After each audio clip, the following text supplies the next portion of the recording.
Welcome everybody to Extreme Power No Handling, and today we're dealing with the 1957 BMW Isetta 300 X Sport. Now this has 695 horsepower and 453 pounds-feet of torque, and the car itself weighs 1,152 pounds.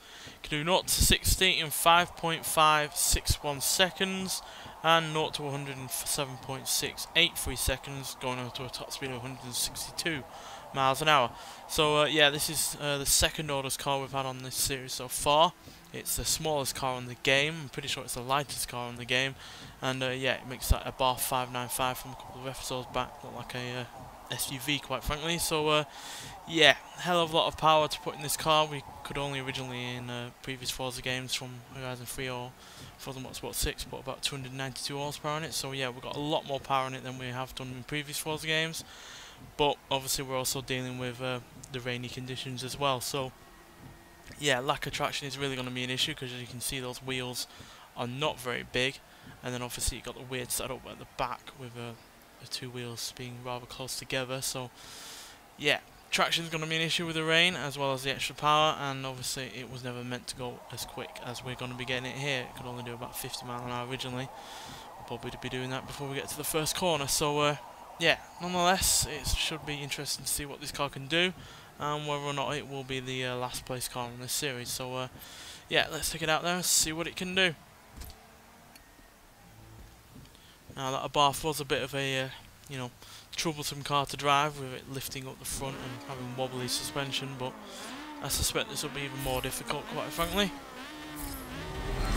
because this weighs more than 150 pounds less than that Abarth does, while having pretty much the same power, and obviously a smaller wheelbase and a weirder setup at the back. So yeah, expecting this to be really rather difficult.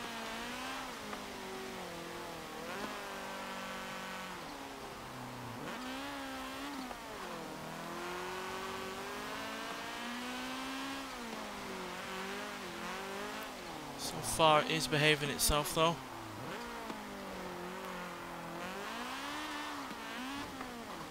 Feel the rear end trying to break away though.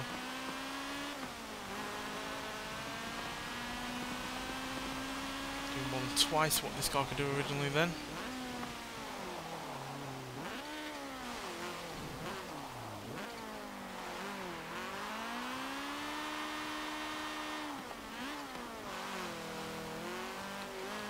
You have to be quite careful with the throttle, to be honest.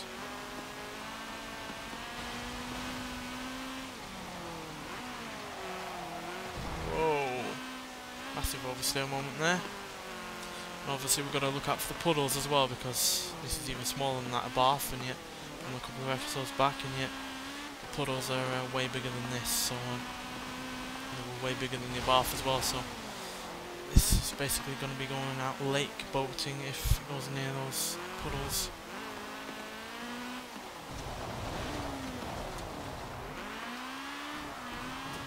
Oh dear.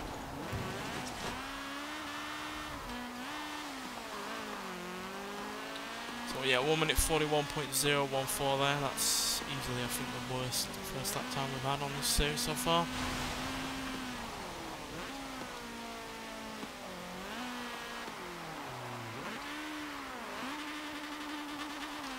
Hopefully we can improve upon that.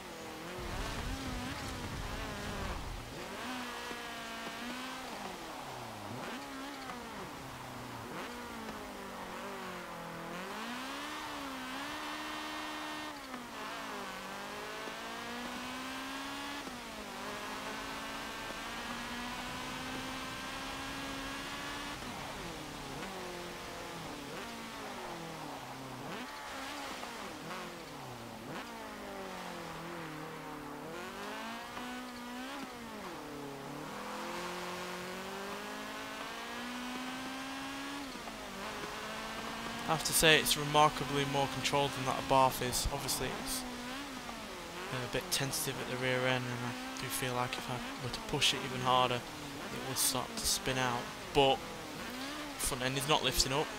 We are not losing out on steering or anything like that, like we did with the Abarth. And because it is a lot lighter than that car, braking is also better, even though obviously it was never meant to be braking from these kind of speeds.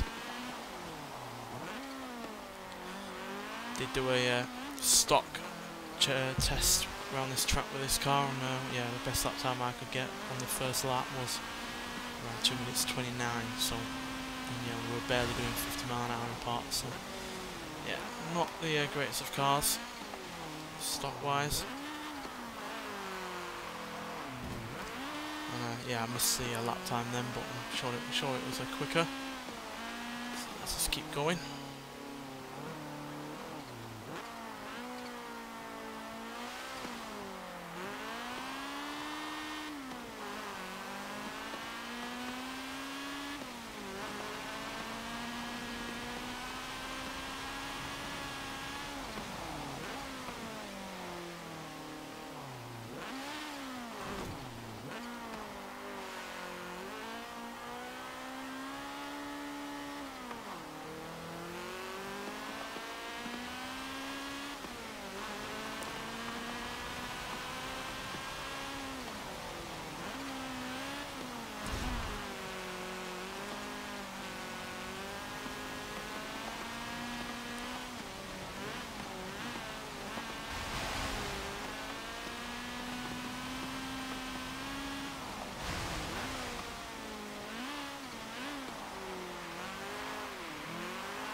Damn it, not again. It's so light, it gets dragged in by anything that it touches, which is off-road like. And there's that spinning out that I was afraid of before.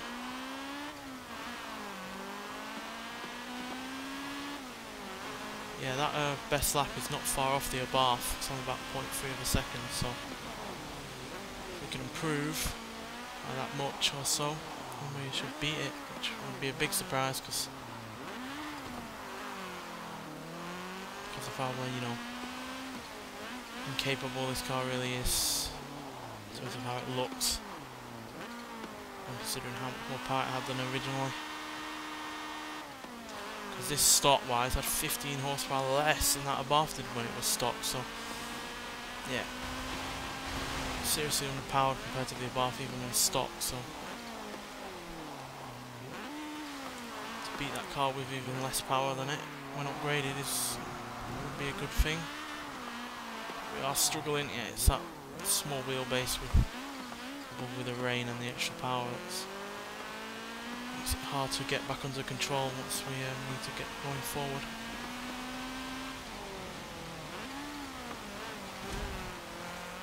Oh, there's the front lifting up though. That's the first time that's happened on this series, well, this episode.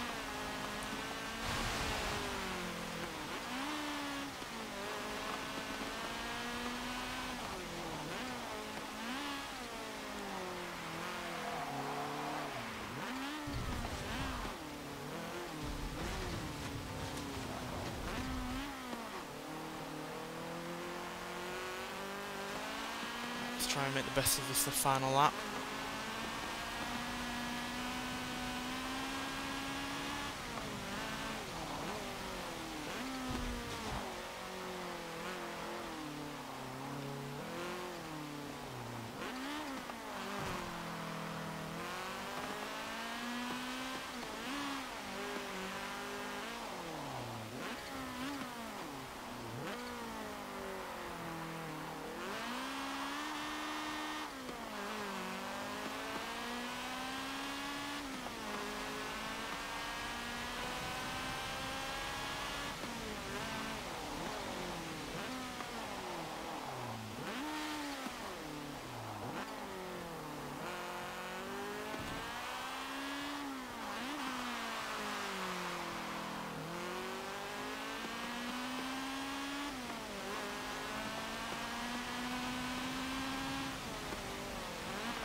Well, colour me surprised, because that was fairly quick, and it's actually beaten the Abarth 595.